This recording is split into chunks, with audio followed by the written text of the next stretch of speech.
Jake Collins sat on the cold metal floor of his prison cell. The walls were gray and smooth with no windows to show him the stars outside. He had been trapped on this alien space station for 3 months now. Every day felt the same. Wake up, eat the strange blue food they gave him, answer their questions, then sleep. The Valkyrians who captured him looked like tall lizards that walked on 2 legs. Their skin was green and scaly, and their eyes were yellow like cat eyes. They wore dark uniforms with silver badges that showed their rank. High Inquisitor Vex Morlane was their leader. He was the one who asked Jake questions every day. Jake remembered how he got here. He had been the commander of a small Earth ship on a peace mission. Earth wanted to make friends with the alien races in this part of space. But the Valkyrians did not want peace. They attacked his ship and captured him. His crew was probably dead now. The Valkyrians thought humans were stupid animals. They studied Jake like he was a bug under a microscope. They took his blood, scanned his brain, and asked him about Earth's weapons. Jake told them nothing important. He gave them false information about Earth's military. Let them think humans were weak. The door to his cell opened with a loud hiss. 2 Valkyrian guards walked in. They wore black armor and carried energy weapons. Behind them came High Inquisitor Morlane. The alien was taller than the guards and had more scars on his face. Human, Morlane said in his rough voice. Today you will meet someone special. Someone very old and very wise. Jake stood up slowly. His muscles were stiff from sitting too long. Another one of your scientists? Morlane's yellow eyes narrowed. No, the Oracle comes to our station today. It has not spoken to any living being for 10,000 years. We will see if it finds you worthy of notice. Jake had heard whispers about the Oracle from the guards. It was some kind of ancient being that most aliens feared and respected. He did not know what it looked like or what it wanted. The guards put metal restraints on Jake's hands and feet. The chains were heavy and made it hard to walk fast. They led him through the long hallways of the space station. Other aliens stopped to stare at him. Most looked disgusted, like they were seeing something dirty. The station was huge. Jake had seen only a small part of it during his capture. Now he saw research labs full of strange machines, living quarters for different alien species, and weapons storage areas. This place was not just a prison. It was a major military base. They reached a large room with a high ceiling. The walls were covered in symbols that Jake did not recognize. In the center of the room was a raised platform. On the platform sat something that made Jake's breath catch in his throat. The Oracle was unlike anything he had ever seen. It looked like a giant crystal that had grown into the shape of a person. The crystal was clear but had colors flowing through it like liquid light. It was 3 times taller than Jake and seemed to glow from within. Dozens of aliens filled the room. There were Valkyrians, but also other species Jake had never seen before. Some looked like birds with hands instead of wings. Others were short and covered in thick fur. All of them watched the Oracle with fear and respect. Approach, Morlane commanded. Jake walked slowly toward the platform. His chains clinked with each step. The room was so quiet he could hear his own heartbeat. When he was 10 feet away from the Oracle, he stopped. The Oracle had no face, but Jake felt like it was looking at him. The colors inside the crystal moved faster. Then something amazing happened. The Oracle began to glow brighter. The light was so intense that many aliens had to cover their eyes. The crystal being rose from its sitting position and stood tall. When it spoke, its voice came from everywhere at once. He carries the Founder's blood. The words hit the room like thunder. Every alien stepped back in shock. Some fell to their knees. Others made sounds of fear or amazement. Jake felt confused. What does that mean? The Oracle's glow grew even brighter. The lost lineage awakens. The time of return begins. High Inquisitor Morlane's mouth fell open. His yellow eyes were wide with shock. Impossible, he whispered. The Founders are myth, legend. They never existed. They existed, the Oracle said. Its voice made the walls shake. They seeded this galaxy with life before the Great Darkness came. They vanished to protect what they had created. But their blood lives on. Jake's hands started to shake, not from fear, but from something else. Something was happening inside him. He felt warm, like energy was flowing through his body. I don't understand, Jake said. I'm just human. My people are young. We only reached space a few hundred years ago. The Oracle turned its attention fully to Jake. Young in years, perhaps, but old in spirit, old in blood. The Founder's greatest creation was not technology or weapons. It was life itself. And you, human child, carry their essence. The aliens in the room began to whisper among themselves. Jake heard words in different languages, but somehow he understood all of them. The Valkyrians were saying impossible and dangerous. The bird-like aliens were saying prophecy and return. The furry ones were saying savior and destroyer. Moreland stepped forward, his shock turning to anger. Even if this is true, it changes nothing. Humans are still primitive, still weak. The oracle's voice became cold. Weak? The founders created barriers that have held back the void for millions of years. Those barriers are failing. Only founder blood can repair them. Without this human, your galaxy will die. Jake felt dizzy. This was too much to understand. Yesterday he was a prisoner waiting to die. Today he was supposedly the descendant of ancient gods. What am I supposed to do? Jake asked. Awaken, the oracle said simply. Remember what you are. Become what you were born to be. The crystal being began to fade. Its glow dimmed until it was barely visible. Then it spoke one last time, its voice now a whisper. The darkness comes. The devourers wake. Only the founder's heir can stand against them. The oracle went completely dark and still. The room fell into silence again. All eyes turned to Jake. He stood there in his chains, feeling the weight of their stares. High Inquisitor Morlane looked at Jake with new eyes. Not the eyes of someone looking at a prisoner, but the eyes of someone looking at a weapon, or a threat. Guards, Morlane said slowly. Take the human to the VIP quarters.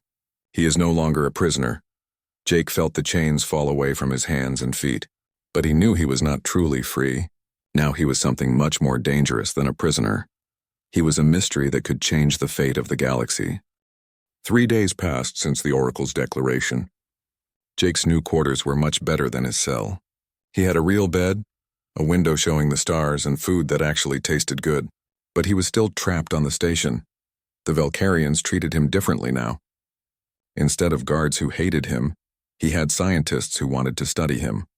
They took more blood samples and ran tests on his brain. They asked him about his family history and his dreams. Jake told them what he could. His parents were normal people from Earth. His father worked as an engineer. His mother was a teacher. Nothing special about his family. No ancient powers or mysterious abilities. But strange things were happening to him. When the Valkyrian doctors spoke to each other in their own language, Jake understood every word. When the bird-like aliens brought him food, he could understand their clicking sounds. Languages that should have been impossible for him to know were suddenly as clear as English. Even stranger, when he touched certain machines on the station, they responded to him. Doors opened without him pressing buttons. Computer screens lit up when he walked by. The aliens noticed this too, and it made them nervous. On the 4th day, everything changed again. Jake was eating lunch when alarms started blaring throughout the station. Red lights flashed in the hallways. He could hear aliens running and shouting in panic. Through his window, Jake saw ships approaching. Human ships. The lead vessel was larger than the others, with the name Horizon's Edge painted on its side. Jake's heart jumped with hope. Earth had finally come for him. High Inquisitor Morlane burst into Jake's quarters an hour later. The alien looked worried and angry. Your people have come, Morlane said. They demand your return. Good, Jake replied. I want to go home. It is not that simple now. You are not just a human anymore. You are potentially the most important being in the galaxy. Jake stood up from his chair. I'm still the same person I was a week ago. No, Morlane said firmly. You are not. And neither is your species. We have been studying your genetic code. We compared it to artifacts from ancient ruins across the galaxy. The match is perfect. You are not descended from the founders. You are the founders. Before Jake could respond, the door opened again. A human woman in an Earth uniform walked in, followed by Valkyrian guards. She was in her 30s with brown hair and intelligent eyes. Jake recognized her from scientific journals. Dr. Elena Martinez, Jake said with surprise. What are you doing here? Rescuing you, Elena said with a smile. Though it looks like the situation is more complicated than we thought. She turned to Morlane. The genetic tests your people shared with us are incredible.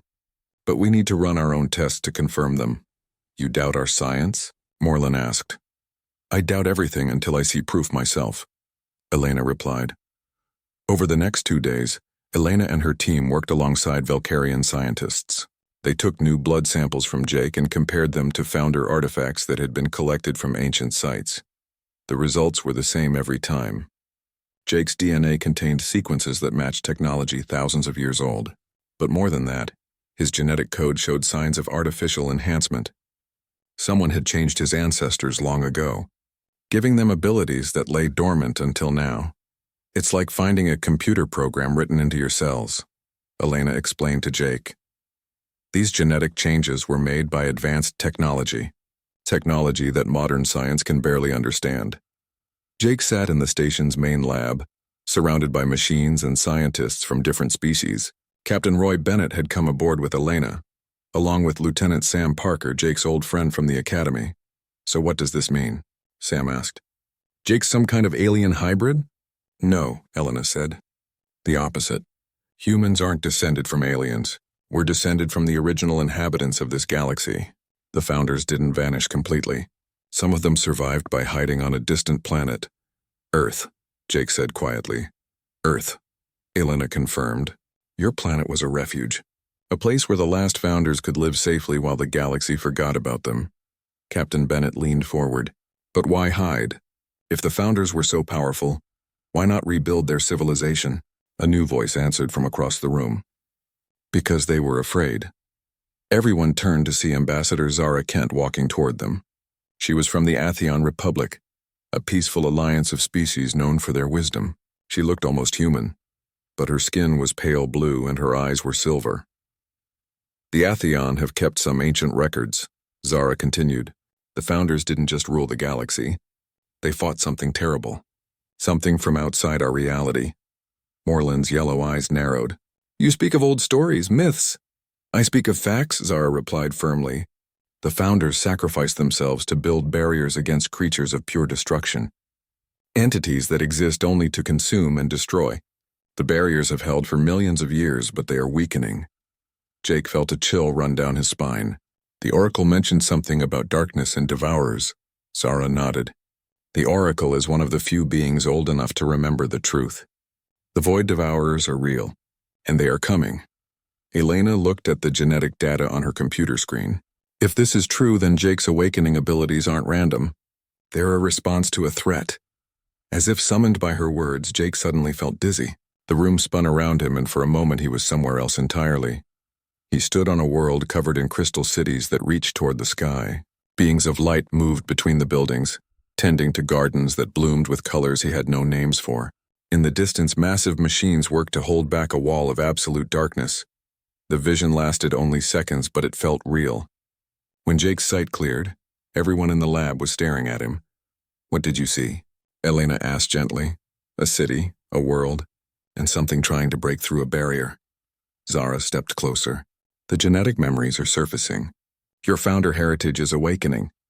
Over the following days, Jake experienced more visions. He saw the rise and fall of the founder civilization. He witnessed battles against entities that consumed entire star systems. He watched as the last founders made the ultimate sacrifice, pouring their life force into barriers that would protect the galaxy for millions of years. But the most disturbing vision came on his last night aboard the station. He saw the barriers cracking. He felt the hunger of the things on the other side, waiting to devour everything that lived.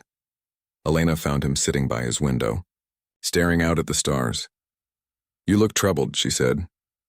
I keep seeing the same thing, Jake replied. Death coming from the void between galaxies. And I'm supposed to stop it somehow. Elena sat beside him. You won't be alone. Earth is mobilizing our entire fleet. The Atheon Republic is offering their support. Even some Velcarians are starting to believe you might be their salvation. What about the others? The species that see me as a threat? The Draconian Confederacy is still deciding. Their war marshal, Kronos Vyth, wants to capture you for their own purposes. They think controlling you will give them power over founder technology. Jake laughed bitterly. Everyone wants to use me. But what if I can't do what they expect? What if I'm just a normal human with weird DNA? Elena placed a hand on his shoulder. Then we'll face whatever comes together. But Jake, you're not normal anymore. I've watched you change over the past week. You understand languages you've never heard. You can operate technology that should be impossible for you to use. Something is awakening inside you. That night, Jake had his clearest vision yet. He saw himself standing before a massive machine that spanned an entire moon. The machine was the heart of the barrier system, and it was failing. Without someone to repair it, the galaxy would fall to the Void Devourers within a year. When he woke up, Jake knew his destiny. He was not just a prisoner who had been rescued. He was not just a human with unusual genetics. He was the last hope of every living thing in the galaxy. The question was whether he was strong enough to bear that responsibility. Elena entered his quarters that morning with news from Earth. Captain Bennett has orders to take you home. Earth Command wants to debrief you personally. Jake nodded, but his mind was elsewhere. In his visions, he had seen Earth burning as the Void Devourers broke through the barriers. His homeworld would be one of the first to die unless he found a way to stop them. Elena, he said quietly, I need you to start researching everything you can about Founder technology, especially their defense systems. Why? Jake turned to look at her, and Elena saw something new in his eyes. A depth that had not been there before, an ancient sadness mixed with fierce determination. Because we're running out of time, Jake said, and the fate of everything we love depends on what we do next. 2 weeks after returning to Earth, Jake stood in the command center of Luna Base watching reports that filled him with dread. The huge screens showed star maps with red zones spreading like a disease across the outer rim of the galaxy. Admiral Kate Morgan, the head of Earth Defense, pointed to the latest updates. 17 monitoring stations have gone dark in the past month. We sent scout ships to investigate, only 2 came back. Jake studied the reports from the surviving scouts. Their descriptions were terrifying. Entire star systems had vanished, leaving behind empty space that seemed to hurt the eyes to look at. The few survivors who escaped these zones spoke of ships and planets being consumed by moving darkness. It's them, Jake said quietly. The Void Devourers. They're breaking through. Dr. Elena Martinez looked up from her research station. She had been working around the clock since their return, studying Founder artifacts that Earth had collected over the years. Most had been dismissed as curiosities until now. The pattern matches what you described from your visions, Elena said. They start at the edge of inhabited space and work their way inward. Each time they consume matter, they grow stronger. Lieutenant Sam Parker entered the command center carrying a datapad with new intelligence reports. His face was grim. More bad news, Sam announced. The Draconian Confederacy just launched an attack on 3 Atheon colonies. War Marshal Vaith claims he's protecting them from the threat, but really he's trying to capture Founder artifacts. Jake clenched his fists. While the galaxy faced destruction, some species were still fighting each other for power. What about the Valkyrians? Jake asked. Split down the middle, Admiral Morgan replied. Half their empire wants to work with us. The other half thinks we should hand you over to them for protection. Jake walked to the large window that showed Earth hanging in space below. His homeworld looked so peaceful from here. Blue oceans, white clouds, green continents. Soon it might all be gone unless he could find a way to stop the approaching darkness. Over the past 2 weeks, Jake's abilities had grown stronger. He could now understand any language instantly. Ancient Founder machines responded to his touch as if they recognized him. Sometimes he experienced flashes of memory that were not his own, showing him glimpses of technology and knowledge from the lost civilization. The Oracle had visited Earth 3 days ago, appearing in the command center without warning. Its crystal form had materialized in a flash of light, causing security alarms to sound throughout the base. The Oracle's message had been brief but urgent. The barriers weaken faster than predicted. 6 months remain before total collapse. The Nexus must be found. When Jake asked about the Nexus, the Oracle had shown him a vision, a massive space station hidden in a pocket dimension, containing the heart of the barrier system that protected the galaxy. The station was built by the Founders as their final failsafe, but accessing it required someone with Founder blood to activate the dimensional locks. I need to find this Nexus, Jake told Admiral Morgan. It's the only way to repair the barriers before they fail completely. We don't even know where to start looking, Morgan replied. The Oracle vanished before giving us coordinates. Elena approached with a tablet showing her research. Actually, I think I might have found something. These Founder artifacts we've been studying all contain star charts. When I combine the data from multiple artifacts, they point to a region near the galactic core. Jake studied the charts. The location Elena had identified was in neutral space, claimed by no single species but accessible to all. It was also dangerously close to Draconian territory. "We'll need ships," Jake said. "And we'll need allies. I can't do this alone." Admiral Morgan nodded. "I'll contact Ambassador Kent. The Atheon Republic has already pledged their support. As for ships, we're preparing a joint fleet with volunteers from multiple species." Captain Roy Bennett entered the command center with new intelligence that made everyone's hearts sink. Scouts just reported that the Void Devourers have accelerated their advance. They've consumed the Helix Nebula and are moving toward the inner systems. Jake felt a chill of recognition. In his visions, the Helix Nebula had been one of the Founder's greatest achievements. A region of space transformed into a living artwork of gas and energy that had inspired civilizations for millions of years. Now it was gone, erased as if it had never existed. "How long before they reach inhabited systems?" Elena asked. "At their current speed, 4 months," Bennett replied.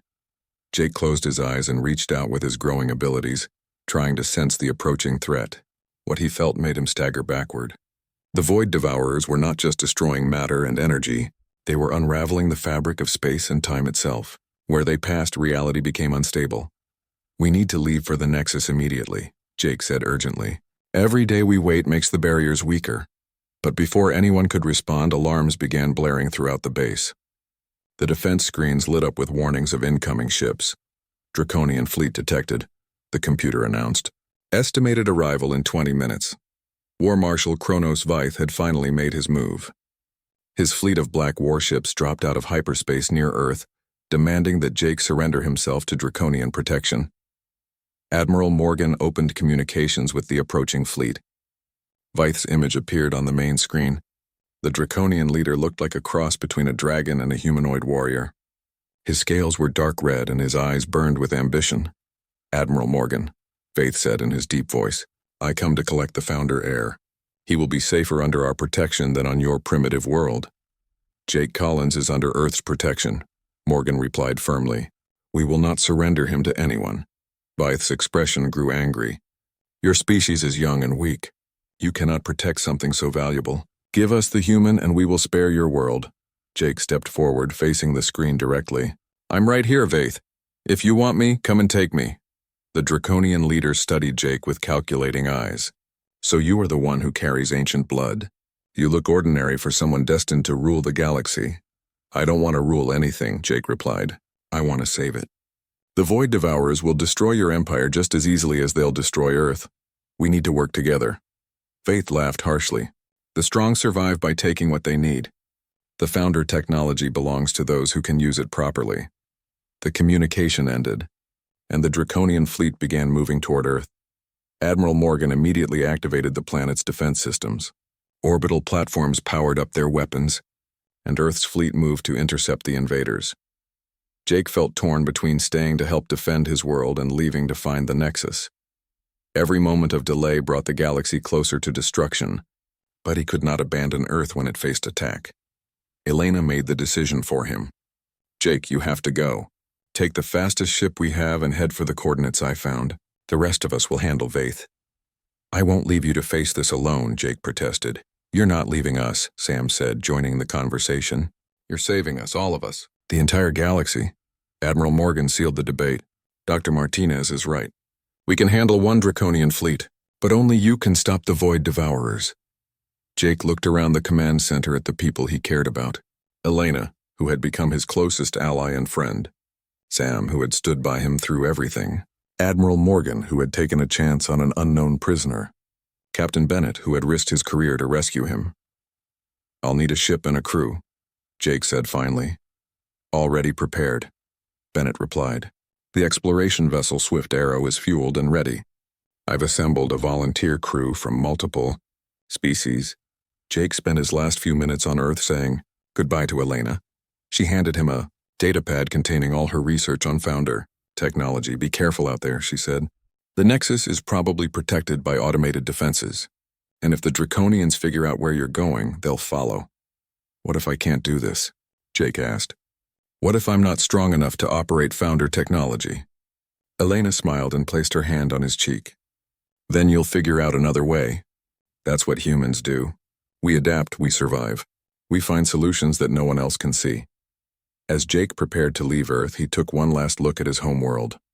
In the distance, he could see the flashes of weapons fire as Earth's defenses engaged the Draconian fleet. His people were fighting to protect him, giving him the chance to save them all. The swift arrow launched just as the space battle intensified. Jake stood on the bridge, watching Earth grow smaller behind them. In 6 months, possibly less, the Void Devourers would reach this system. Everything he loved would be consumed unless he could find the Nexus and repair the ancient barriers. The ship jumped to hyperspace, carrying Jake toward his destiny. Behind him, the fate of his world hung in the balance. Ahead of him lay the greatest challenge in galactic history. As the stars streaked past the windows, Jake felt the weight of millions of years pressing down on him. He was no longer just a human commander. He was the heir to the Founders, the last hope of every living thing in the galaxy. The question was whether he could become what the universe needed him to be before it was too late. The swift arrow traveled through hyperspace for 3 days before reaching the coordinates Elena had discovered. When they dropped back into normal space, Jake's breath caught in his throat. They had found it. The Founder Nexus hung in the void like a city of stars. The massive space station was larger than Earth's moon, built from materials that seemed to shift between metal and crystal. Patterns of light flowed across its surface like rivers of pure energy. "Incredible," whispered Dr. Kethvalan, the Atheon scientist who had volunteered for the mission.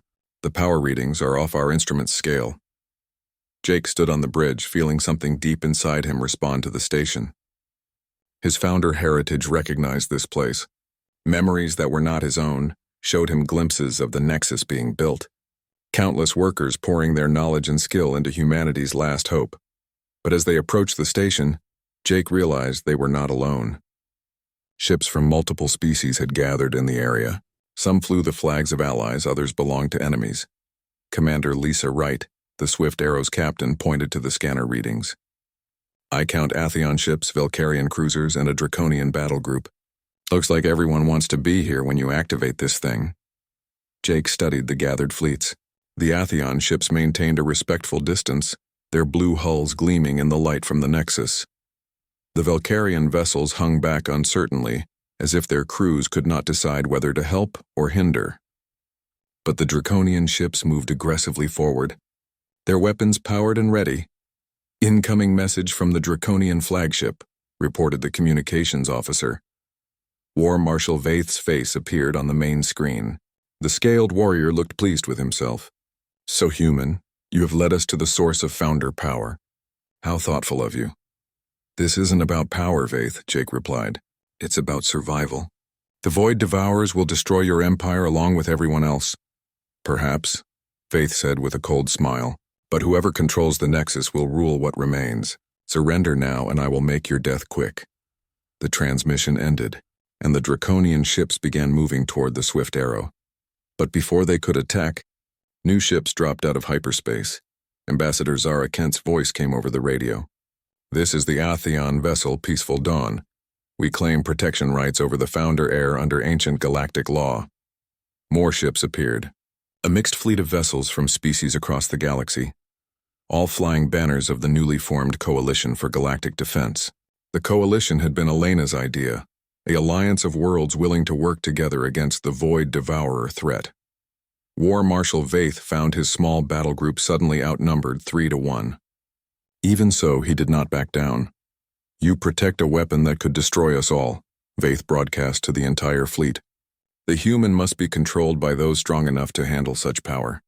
Jake opened a channel to address all the ships. "I'm not a weapon. I'm just someone trying to save lives. The Nexus contains technology that can repair the barriers holding back the Void Devourers. If we work together, we can stop them. If we fight each other, we all die." Ambassador Kent's ship moved closer to the Swift Arrow. "The Atheon Republic stands with Jake Collins. We offer our ships and our knowledge to this mission." More voices joined in.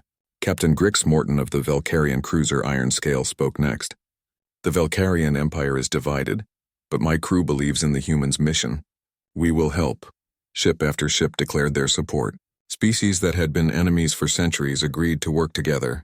The threat of total extinction had accomplished what diplomacy never could. But Vaith was not finished. "Fools, you give power to creatures too primitive to understand it. I will not allow this." The Draconian ships opened fire on the Coalition fleet. Energy beams lanced through space, striking shields and hulls. The battle was swift and decisive. The coalition ships had superior numbers and the advantage of working together. Within an hour, most of the Draconian vessels were destroyed or disabled. War Marshal Vaith's flagship, the destroyer's Wrath, was damaged but still functional. Instead of retreating, Vaith ordered his ship on a collision course with the Nexus. "If I cannot have it, no one can." Vaith screamed over the radio. Jake watched in horror as the massive Draconian ship accelerated toward the ancient station. If the destroyer's Wrath struck the Nexus, the resulting explosion would destroy humanity's only hope of stopping the Void Devourers. Without thinking, Jake ran to the shuttle bay. "Get me a fighter," he ordered. "Now, Jake, what are you doing?" Captain Wright asked over the intercom. "Something stupid," Jake replied as he climbed into a single-seat interceptor. "But maybe necessary." Jake launched from the Swift Arrow and flew straight toward Vaith's ship.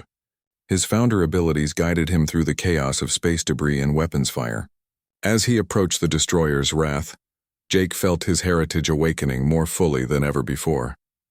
The interceptor's weapons were no match for a battleship's armor. But Jake was not planning to use conventional weapons. He reached out with his mind, touching the Draconian ship's systems with abilities he barely understood. Founder technology responded to him across the galaxy. Now Draconian technology, which was built on principles stolen from ancient ruins, also obeyed his will. The destroyer's Wrath suddenly lost power. Its engines shut down, its weapons went offline, and its life support systems flickered. Vaith's ship drifted harmlessly past the Nexus, no longer a threat. Jake landed his fighter in the Nexus's docking bay, feeling the station recognize him as he approached. The airlock opened without him touching any controls. Lights activated along the corridors, welcoming him home to a place he had never been. The interior of the Nexus was even more amazing than the outside. Vast chambers filled with machines that hummed with barely contained power, halls lined with crystal displays showing the status of barriers throughout the galaxy, gardens where impossible plants grew in soil made of compressed starlight. At the station's heart, Jake found the control center. It was a spherical room with no floor or ceiling, just surfaces covered in controls that responded to thought rather than touch. At the center hung a sphere of pure energy that pulsed like a beating heart. Jake approached the energy sphere and placed his hands on its surface. Immediately, knowledge flooded his mind. He could see the entire barrier network that protected the galaxy, millions of invisible walls holding back the hungry void, and he could see how badly damaged they were. The barriers were failing faster than anyone had realized. Cracks spread through the network like breaks in glass. The Void Devourers pressed against every weak point, trying to break through. In some places, they had already succeeded. But Jake also saw how to fix the damage. The Nexus contained repair systems that could strengthen the barriers and seal the cracks. All it needed was someone with founder blood to activate them. The process would not be easy. Jake would have to pour his own life energy into the barriers, using his genetic heritage as a bridge between human will and founder technology. He might survive the process, or it might burn him out completely. Outside the Nexus, the Coalition fleet waited for news. Ambassador Kent coordinated the ships, preparing them for whatever came next. Dr. Valon worked with Elena over long-range communication, analyzing data from the ancient station, but their planning was interrupted by urgent reports from the galaxy's edge. The Void Devourers had accelerated their advance, consuming 3 more star systems in the past day. They were no longer just testing the barriers. They were launching a full invasion. Jake felt their hunger even from the safety of the Nexus. The Devourers were not just destroying matter and energy. They were erasing the very concept of existence, leaving behind regions where reality itself became unstable. Time was running out faster than anyone had predicted. Jake had to make a choice. He could try to repair the barriers gradually, taking months to do the job safely, or he could attempt a massive repair that would fix everything at once, but might kill him in the process. Through the station's communication systems, Jake spoke to the Coalition fleet. "I found the controls for the barrier network. I can repair the damage, but I need time." Elena's voice came through clearly despite the distance. "How much time?" Jake studied the displays around him, calculating the energy requirements and the strain on his own body. "If I do this safely, 3 months. If I take risks, I can finish in 3 days. The silence that followed told Jake everything he needed to know. Reports from the Galactic Edge showed that the Void Devourers would break through the inner barriers within a week. There was no time for the safe approach. "Do what you have to do," Elena said quietly. "We trust you." Jake looked around the control center one last time. This might be the last place he ever saw. But outside the Nexus, billions of innocent beings faced extinction. The choice was easy, even if the consequences were not. He placed both hands on the energy sphere and began the process of channeling his life force into the ancient machines. Power flowed through him like liquid fire. The Nexus responded, its systems coming fully online for the first time in millions of years. Across the galaxy, the barriers began to strengthen. Cracks sealed themselves. Weak points became impenetrable walls. The Void Devourers suddenly found their advance stopped cold. But the process was burning Jake from the inside out. He felt his strength draining away with each passing hour. His founder heritage was the key that unlocked the T. Jake had been connected to the Nexus for 2 days when the final crisis began. His body was failing from the strain of channeling founder power, but the barrier repairs were almost complete. Just a few more hours and the galaxy would be safe. Then the alarms started screaming. Through the Nexus's sensors, Jake saw something that filled him with horror. The Void Devourers had changed their strategy. Instead of trying to break through the strengthened barriers, they were gathering their forces for one massive assault on a single point. They had chosen Earth. Dr. Elena Martinez stood in Luna Base's command center, watching the sensor readings with growing dread. The space around Earth's solar system was filling with darkness.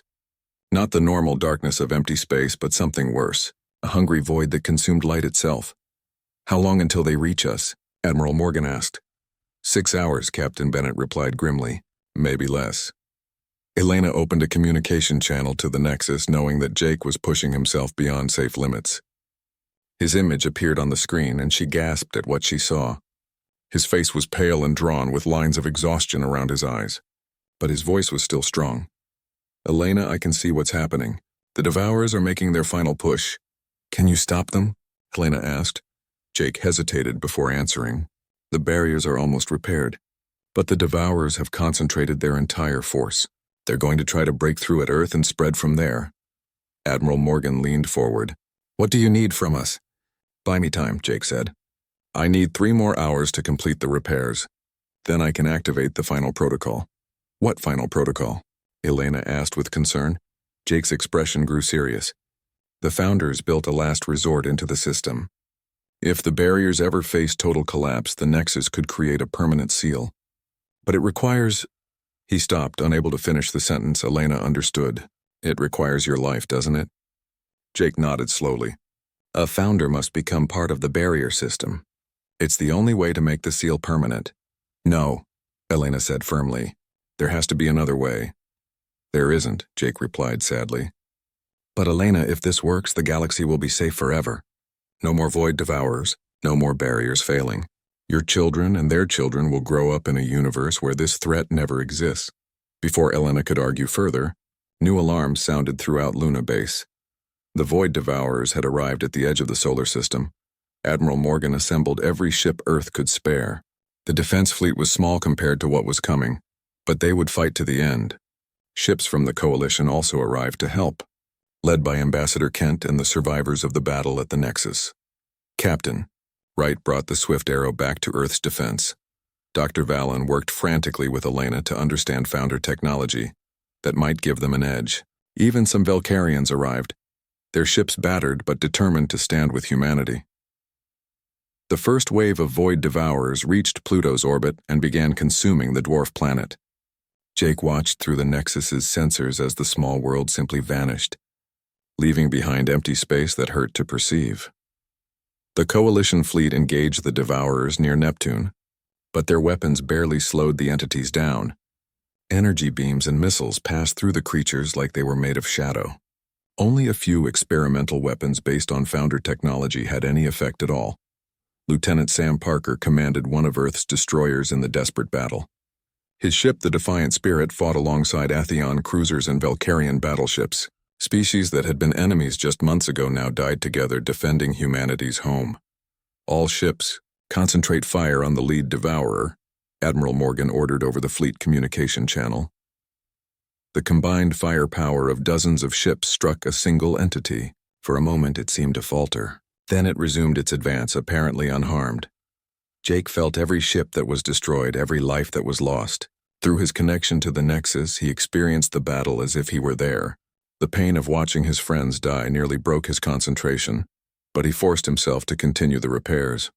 The Void Devourers reached Jupiter and began consuming the giant planet's moons. Europa, Io, Ganymede, all of them vanished into the hungry darkness. The planet itself started to dim as the entities drained away its energy. "Jake," Elena said desperately over the communication link. "We can't hold them. They're too strong." "I know," Jake replied, pouring more of his life force into the ancient machines. "But I'm almost finished. Just hold on a little longer." The battle reached Mars next. The red planet's orbital stations fought bravely but were quickly overwhelmed. Jake watched his species' first colony world disappear into nothingness. Earth's moon was next. Luna Base's weapons fired until the last possible moment. Then the base itself evacuated to Earth. Elena and Admiral Morgan transferred command to the planet's surface. Preparing for the final defense, Jake felt his body beginning to fail completely. His heart struggled to beat, his lungs fought for each breath, but the barrier repairs were 95% complete. Just a few more minutes and he could activate the final protocol. The Void Devourers reached Earth's orbital defenses. Space stations and weapons platforms vanished one by one. The creatures were no longer just consuming matter and energy. They were unraveling the structure of space-time itself, creating wounds in reality that spread like infection. Captain Bennett's ship, the Horizon's Edge, made a desperate run at the largest devourer. The ship's experimental founder weapons actually hurt the creature, causing it to recoil. But the victory was short-lived. The entity recovered and consumed the ship in seconds. "Roy," Admiral Morgan cried out as she watched her longtime friend disappear. Jake felt Bennett's death like a physical blow. Another good person gone because he was not fast enough. He pushed harder, ignoring the pain as his body began to burn from the inside. The Void Devourers entered Earth's atmosphere. Cities went dark as the entities consumed everything in their path. Millions of people died in the first few minutes. Jake watched his homeworld beginning to die and knew he was out of time. The barrier repairs were only 98% complete, but Jake could not wait any longer. He reached for the final protocol, preparing to sacrifice himself to save what remained of Earth. Then something incredible happened. Elena's voice came over the communication channel, but now she was speaking to the entire Coalition fleet. "All ships, all species, listen to me. Jake needs our help. The founder technology responds to life force, to the will to survive. If we all focus on him, on our hope for the future, we might be able to boost his power." Ambassador Kent understood immediately. "All Atheon ships, focus your thoughts on the human. Lend him your strength." Captain Morton added his voice from the Valkyrian cruiser. "My crew stands ready. For our children's future." Even former enemies joined in. Draconian pilots who had survived the battle at the Nexus added their will to the effort. Jake felt it immediately. Power flowed into him from thousands of minds across the galaxy, not just the ships at Earth, but beings on distant worlds who had heard Elena's broadcast. Aliens who barely knew what humans were, but understood that their survival depended on one brave person's sacrifice. The combined psychic energy of millions of sentient beings flooded through Jake into the Nexus. The ancient machines responded to this unprecedented input by amplifying their output far beyond original specifications. Jake no longer needed to sacrifice himself. The collective will of the galaxy provided all the power needed to complete the barriers and activate the final protocol. The repairs finished instantly. Across the galaxy, the barrier network became stronger than it had ever been, but more than that, the barriers began to change the Void Devourers themselves. Instead of simply holding the entities back, the enhanced barriers transformed them. Their hunger for destruction became a drive to create. Their power to consume became an ability to build. The creatures that had threatened to end all existence suddenly became forces of cosmic renewal. New stars began forming in the empty spaces where the Devourers had consumed matter. Planets coalesced from cosmic dust in a matter of hours. The beings that had been destroyers became gardeners, seeding the galaxy with new worlds and new possibilities for life. Jake felt the change happening and realized what the founders had truly intended. The Void Devourers were not enemies to be destroyed. They were tools of renewal that had been corrupted by eons in the void. The barriers were meant to heal them, not just hold them back. The entities around Earth suddenly stopped their attack. The darkness that had consumed half the planet began to reverse itself. Cities, people, entire continents that had been erased from existence reformed as if they had never been gone. Captain Bennett found himself back on the bridge of the horizon's edge, confused but alive. The destroyed moons of Jupiter reappeared, but now they were garden worlds covered in new forms of life. Jake collapsed in the Nexus Control Center, finally released from the machines that had been draining his life. He was weak but alive, and more importantly, still human. The collective effort of the galaxy had saved him from the fate that would have destroyed him. Elena's face achy.